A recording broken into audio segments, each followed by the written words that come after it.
Hi everybody. Sorry, I'm like 4 minutes late. I was having some technical difficulties. I'm gonna wait a few minutes to see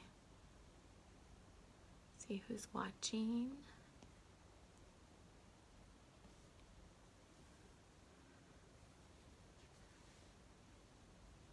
Hi everybody. Hi. Gonna wait a few minutes. Do you like my hair? I did my hair today. Last time I did a video with Heidi, my hair was like, that was like painful to watch too. Like go back and watch.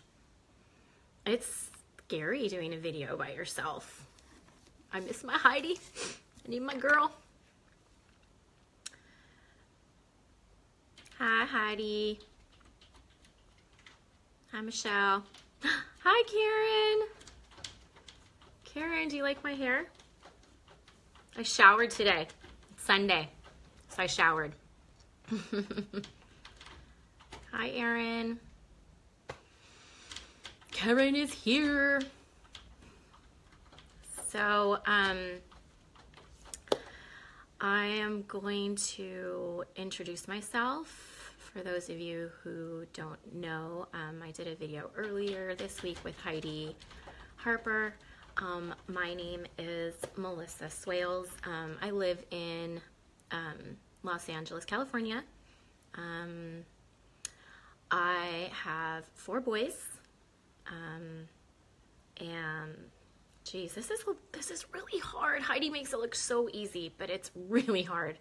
I am the widow of Officer David Swailes, who worked for the Los Angeles Police Department.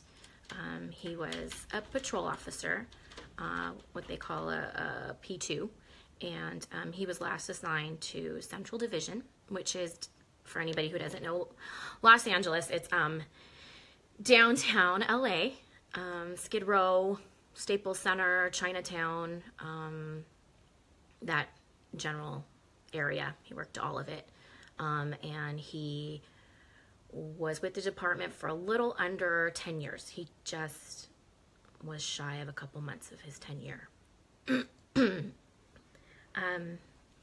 David, reason I'm on here on the Honor Them website is he died by suicide in our home. Unfortunately, the day that he passed was also our youngest son's 2nd birthday. So, as I tell you about our story, my son's story, my husband's story, I might get choked up, I might cry, I might not, I don't know. I might bounce around a little bit, I might ramble. Because that day, although it's like crystal clear in my mind, the events of that day, like they ping around in my mind almost like a pinball machine. So bear with me. Also, I have a lot of nervous, anxious behaviors, if you will. I tend to make a lot of faces with my mouth. I'll kind of like go like this a lot when I'm really anxious or nervous, or I'll start scratching because it's really uncomfortable for me to talk about certain things. I'll start scratching behind my neck, or I'll start playing with my hair. So just FYI, those are the things to look for. I'm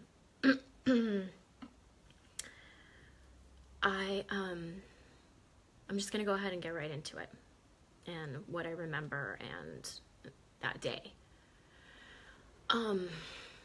It was a Friday. I remember I was focused with celebrating my son's 2nd birthday, our son's 2nd birthday. For those of you who are just tuning in, David and I have 4 boys. The oldest is Brandon, he's 15. The second is Travis, he's 14. Then we have Joshua, who's 8, and Matthew, who is now 3. My husband, David Swailes, died by suicide in our home about 20 months ago, exact. And that day, like I said, was a Friday. We had planned as a family to go to Disneyland to celebrate our son's birthday, and that was the plan. But that didn't happen.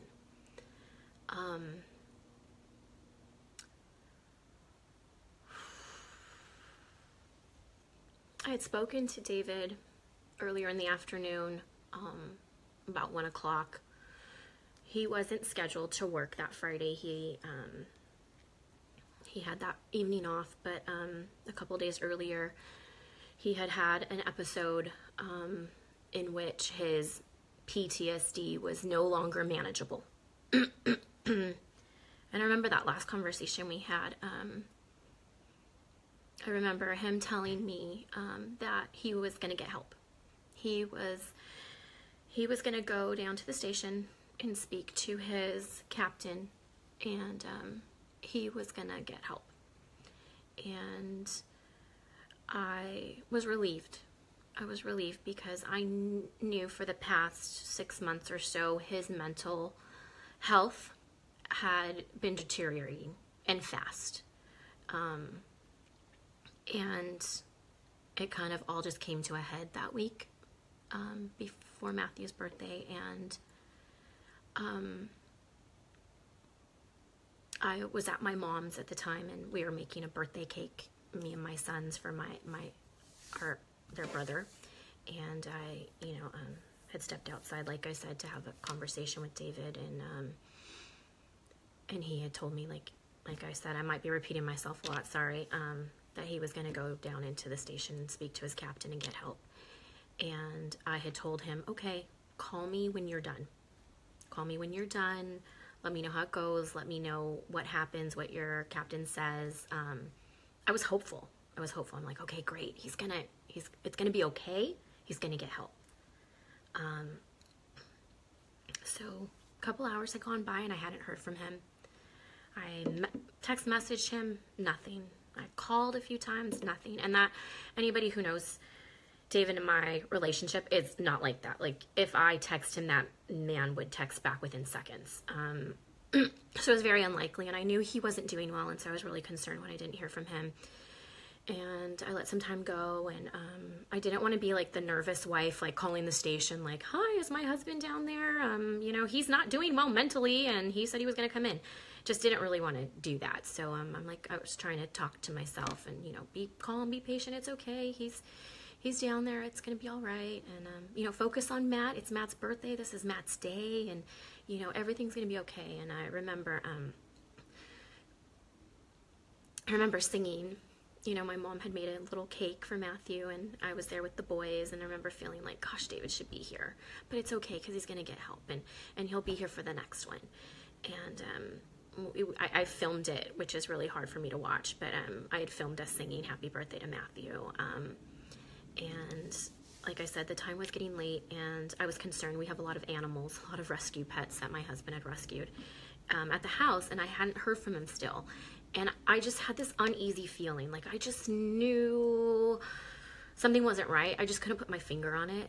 I just chalked it up to it being an emotional week, but I finally, decided, I'm going to go down, I'm going to go back to the house, I'm going to leave my mom's house, I'm going to go back to our home, and I'm just going to check on the dogs, make sure they get food and water. And my oldest son was like, well, I'll go with you.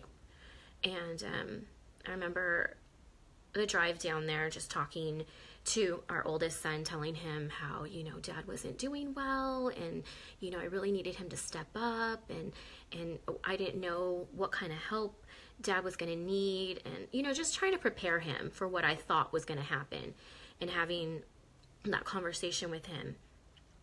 And I remember pulling into the driveway and seeing his truck parked in our driveway.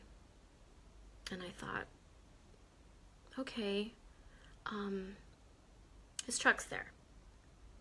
Well, maybe we had another car. I thought, okay, well, maybe he took his commuter car into the station. I'm just, no big deal that his truck is parked in the front. He just took another vehicle. I remember opening the front door, putting my key in and opening the front door, and it being really quiet, and thinking, well, yeah, it's going to be quiet. He's not here. He's down at the station.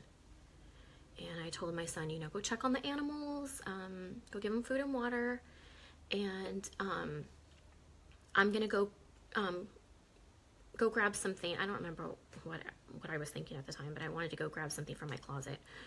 So I started walking up our stairs, and we had 2 stories, and I go to reach for my bedroom door, and it's locked. And I'm like, well, why would he lock it? That's strange. I'm thinking he left and he locked our bedroom door. Like, how am I going to get in? That's strange. I'm like, why would he do that? He never did that before, so I thought that was kind of odd. But I thought, well, you know, he's been acting odd, so, you know, no big deal. So I yelled out down to my son. I said, can you bring me up a screwdriver? Dad locked the door, and I can't get in my room. And he's like, yeah, I'll do it in a minute. And I looked down, and I saw like some tools, ironically, a toolbox on the floor. And of course, because, you know, my husband did all kinds of tinkering, but never cleaned up after himself. I know a lot of you wives probably watching can relate to that.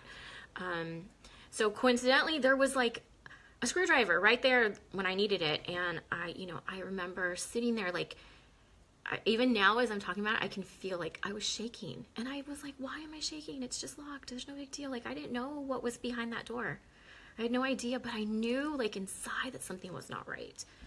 And I remember, like, shaking as I'm unscrewing the door handle. And finally I get it open, and, you know, this whole time my son's downstairs feeding the animals. And I open the door, and our bedroom's empty. And I breathed a sigh of relief. I'm like, oh, okay, he's not in here. He really did leave. He really, he's not here. And I started to walk towards my closet. And as I'm walking into our room, you know, I noticed that a door to, like, the toilet, like the toilet was in a separate room in our bathroom, that door was closed. And I'm like, I looked at the door and I thought, that's strange. The door's always open. Not to be vulgar, but my husband, prior to being a police officer, was in the Navy. He was a sailor, a damage control officer for on board the USS Nimitz. And so with that being said, he had a phobia of small confined spaces, and he even going to the bathroom would always leave the door open. He just, I don't know. It was just something that, you know, stayed with him from his time in the military. And so the door to that room, to the toilet, being closed was not something normal, wasn't natural. And I remember thinking, like, just walk past it. It's okay. Just ignore it. That kind of like internal voice inside was telling me just ignore it. But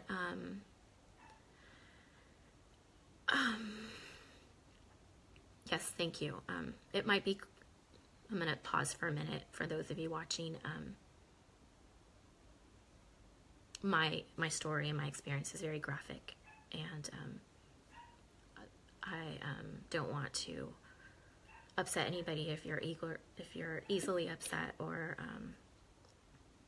disturbed by graphic content, I would suggest that you stop watching now. But there was a voice inside of me. It was kind of like this internal war within me to ignore the door and then to open the door, to ignore the door and open the door. And I've written about this. I feel like I'm much more eloquent in writing than I am in speaking, but something told me to open the door. And I put my hand on the doorknob and I pushed the door in, and I couldn't. There's something blocking the door. And I had to with some force, push it in, and I looked down on the ground to see what was blocking the door from opening, and I saw my husband's legs. And as I had pushed open the door, I had moved his legs from blocking the door, and in that moment, it was like a tidal wave of blood came rushing at me from underneath his legs. It's like his legs had created this dam, if you will, and I just, in that moment, I screamed.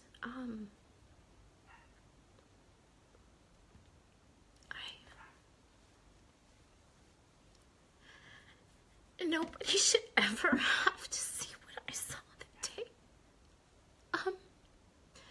I remember backing up, because I didn't want the blood to touch me. I screamed, and then I remembered my son was downstairs, and I could hear him running up the stairs, and in that minute, like, my mom instincts came over me, and I didn't want him to see. I stopped him right before he came in my room, and I don't know what he saw. I don't know if he saw it. If anything, he saw his dad's feet and he saw the blood, but I don't know that he saw what I had to see. I pushed him out of the bedroom, and I started screaming at him that I needed a phone. I needed to call 911. And it was like, what? He was screaming. What? And I said, Dad needs help. Dad needs help. Dad needs help.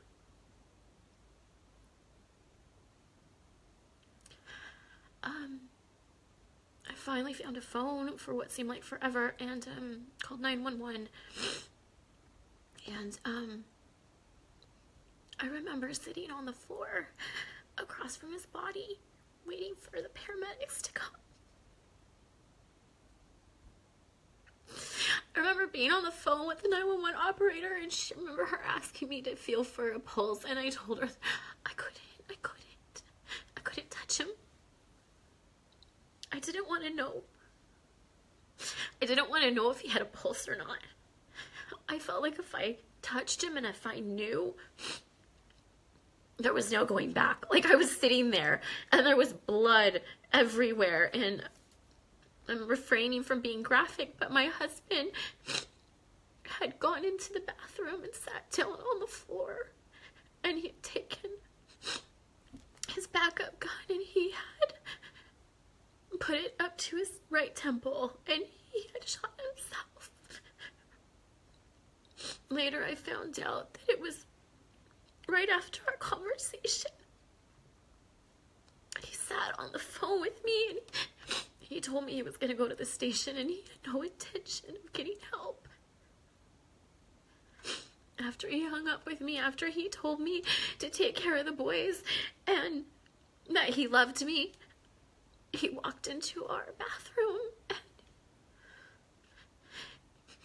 he ended his life on our son's birthday. On our baby's birthday. We were supposed to be at Disneyland. We were supposed to be celebrating. I remember sitting there waiting for the paramedics to come, and all I kept saying, I know other widows I've spoken to, we all talk about, like, what was the one thing you said when you first saw them or you first found them, for those of us that found our husbands. I remember just sitting there on the floor opposite him and just saying, I can't do this. I can't do this.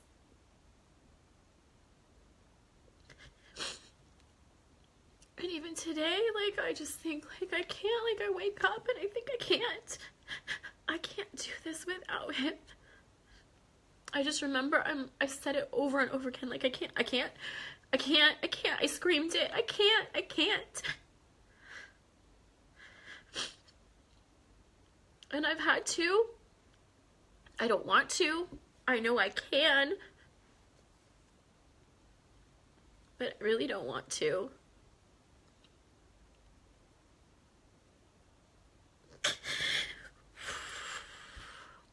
Wow, this is like really hard. But at the same time, it's good because when I talk about it, and when I share about it,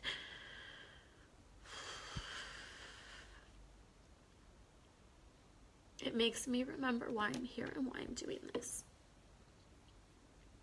Because I know so many of you are watching are also law enforcement officers, or your dispatchers, or your fire, or your EMS, or your doctors, or your nurses, or you love somebody who does these professions, these first responder professions, and I don't want whoever's watching to be on this side sharing your story one day. I hope whoever's watching is able to find the strength that my husband couldn't find. He promised me he was going to get help and he was going to do this, and he didn't. And those of you who are still watching, you can. There's help. There was help for my husband. He just didn't take it. The Los Angeles Police Department is one of the largest departments in the country, and there's so many resources for officers. I've spoken with officers from all over the country, from large departments and small departments, who don't have the resources that Los Angeles has, and I think that's what upsets me, is there was help for him, but he was too proud, he was too scared. I don't know what it was that prevented him from seeking that help. I remember a couple days after I found him, I went up to our bedroom and I was looking for answers. I was like, why would he do this? Why would he tell me one thing and do something completely out of character? I mean, just I to this day I'm dumbfounded. And I remember looking for a note. I remember looking on our computer. What was the last thing he looked at? What was in the search? And the last thing he searched up was the number for employee assistance for LAPD. It's one of the last things he looked up. He looked up that number. But he didn't call. He didn't take that step.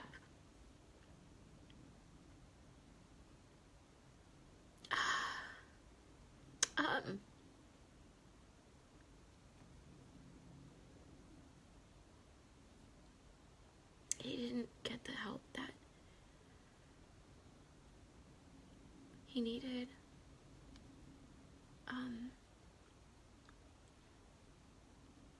I remember thinking when the paramedics arrived that they were going to help him. That I was praying that he was still alive. I remember they shoved me aside to get to him, and an officer was there, and he made me go downstairs and sit on the couch, and my son was downstairs. And I looked at the officer that had responded, and I said, they're going to help him, right? They're going to help him. I said, the paramedics are going to be able to help him. And I remember the officer looked at me like, you stupid woman. He gave me this look of like, what is wrong with you? And I remember he said, ma'am, he's gone. Just like that. And I, in that moment, I lost it. That's how I was told. I knew by looking at him, but that's how I was told. An officer so indifferent to the fact that I just found my husband, 15 years, the father of our babies.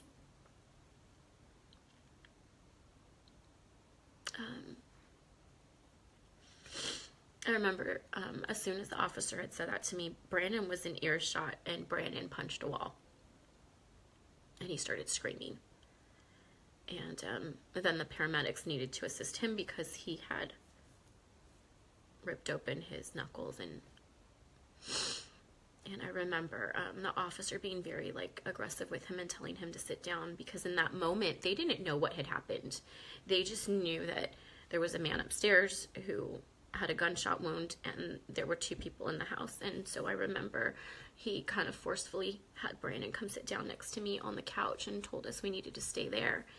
And I wanted to run upstairs. I wanted to run up to where my husband was, and I couldn't. He said they needed to make sure that me and my son weren't the ones that had shot my husband. And so they then, within the first few minutes of telling me that he was gone, and did a gun residue test on me and my son. And I get it. They're doing their job. They don't know. But to have your 14-year-old son sit there with his hands out and do a gun residue test while his dad is dead upstairs, and you're telling him you're doing this because you need to make sure he's not the one that shot his dad.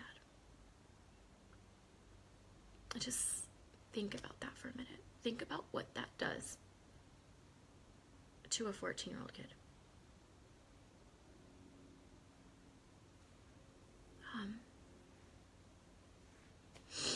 After they realized that we were not obviously responsible for the shooting, I called another LAPD wife and her husband to come over and help me, because in those moments I knew I didn't know what I needed to do. And one of my best friends came over with her husband, who worked with my husband as well. And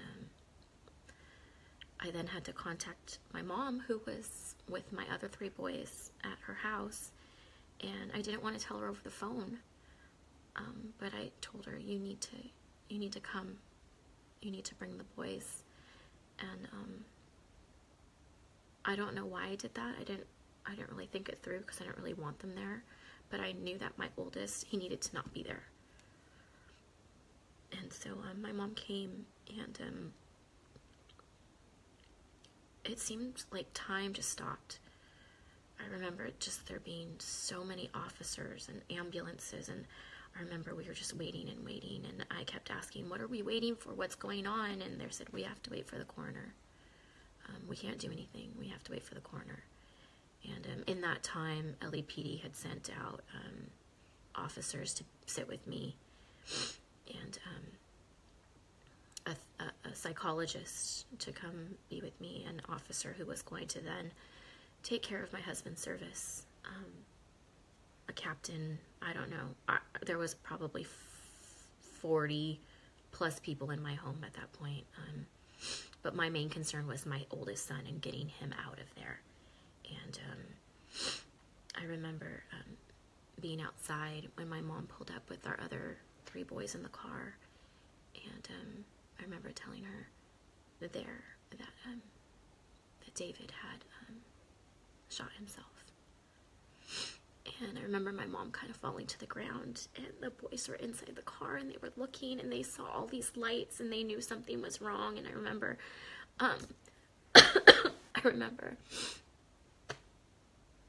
Matt, he's looking through the little window of my mom's car, back seat.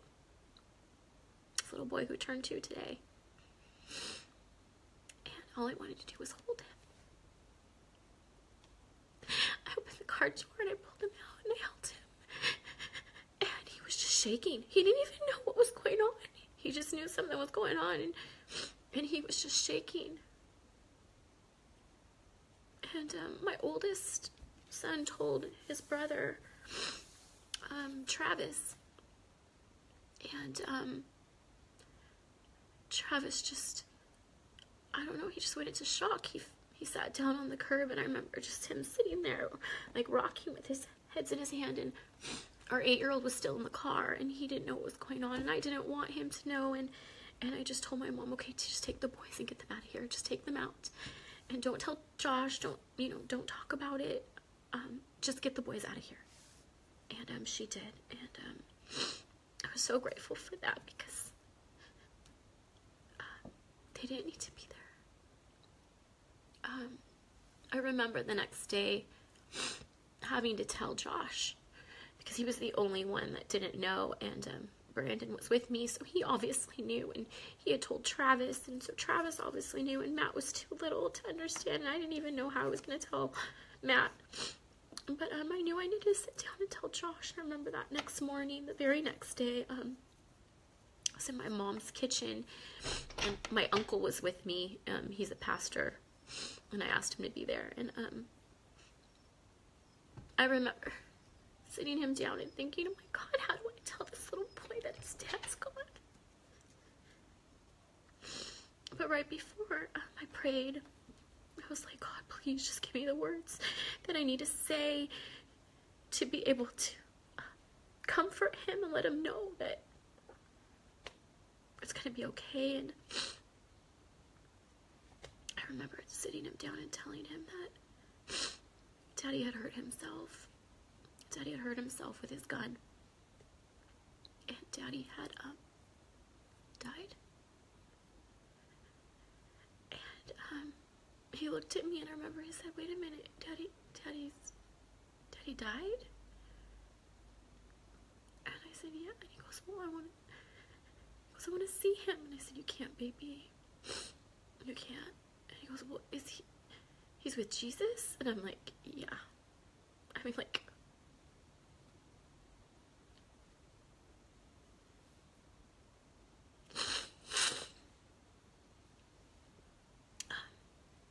and I, like, we're Christian, so, I'm gonna tell him, like, oh, Jesus is in your heart, and so that's where Dad's gonna be too. And, that was the hardest conversation I've ever had to have. Just sitting down and telling my son that he wasn't gonna see his dad anymore.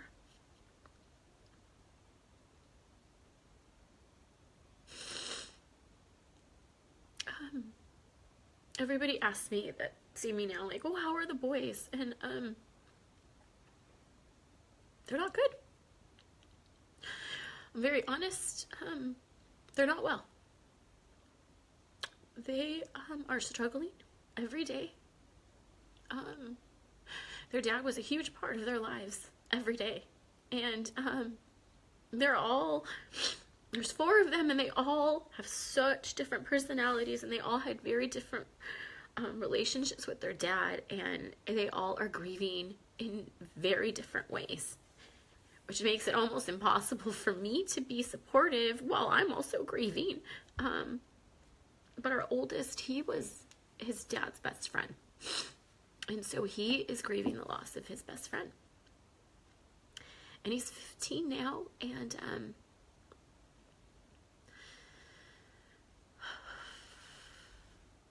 he's had a lot of firsts without his dad. He started high school. He went on a first date. He's going to be driving soon.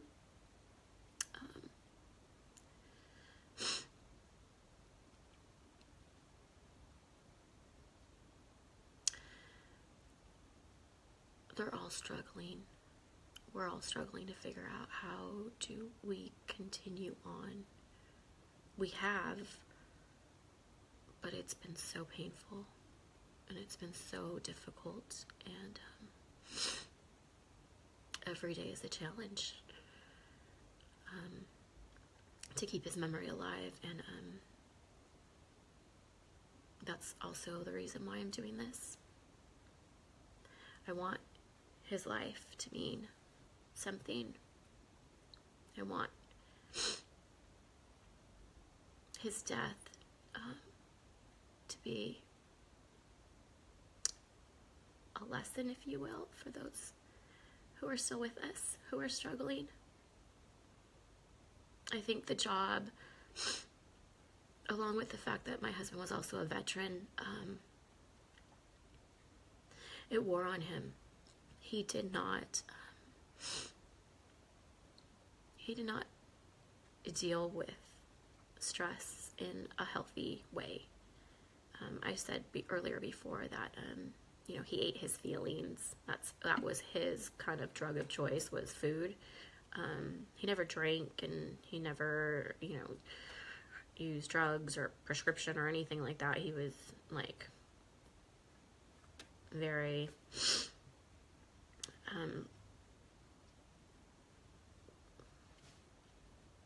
very good man.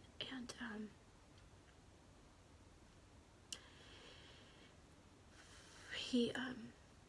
his way of coping was eating. And I figured of all of the vices, that was probably the safest one. So I know a lot of officers, to deal with the work stress, I've said it before,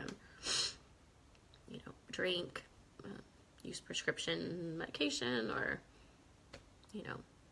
choose infidelity or what have you. But David didn't choose those. And he also didn't choose to speak out or ask for help or talk to a fellow officer or share what was going on. And I really believe, had he done that, I wouldn't be sitting here today. I really feel that if he had reached out, it doesn't even need to be like a therapist. If he had reached out to another brother, another law enforcement officer, or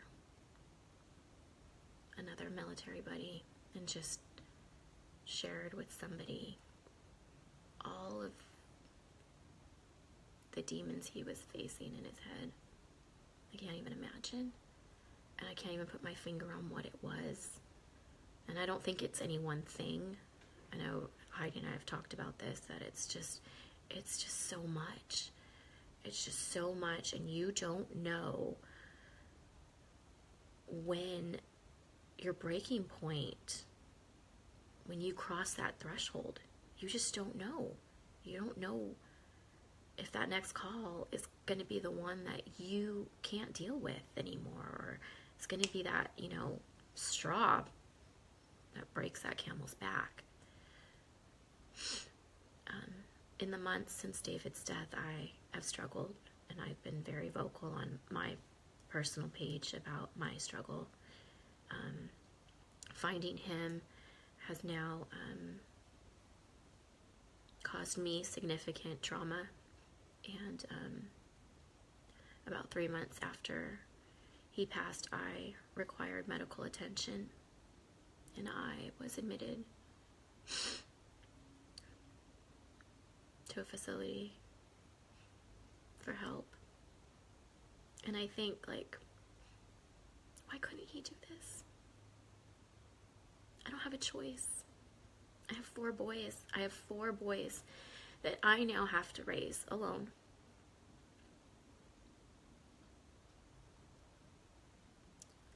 I have to raise to be men, and to teach them to do different than what their dad did.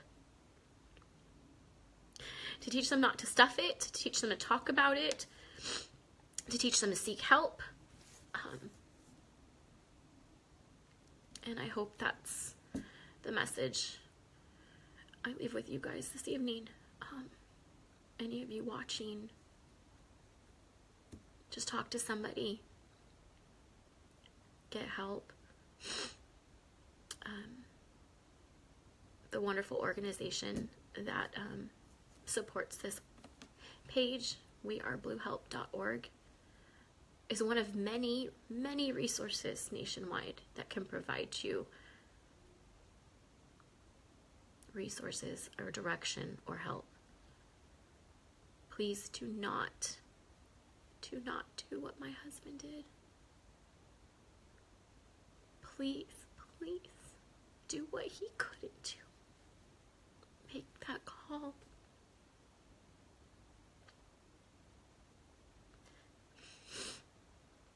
Ask for help. Talk about it. Wait a day.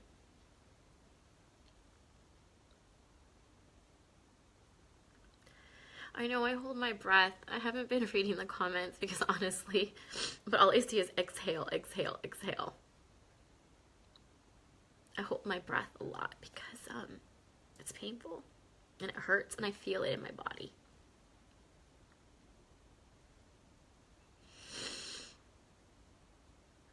And there's so much more to my story, but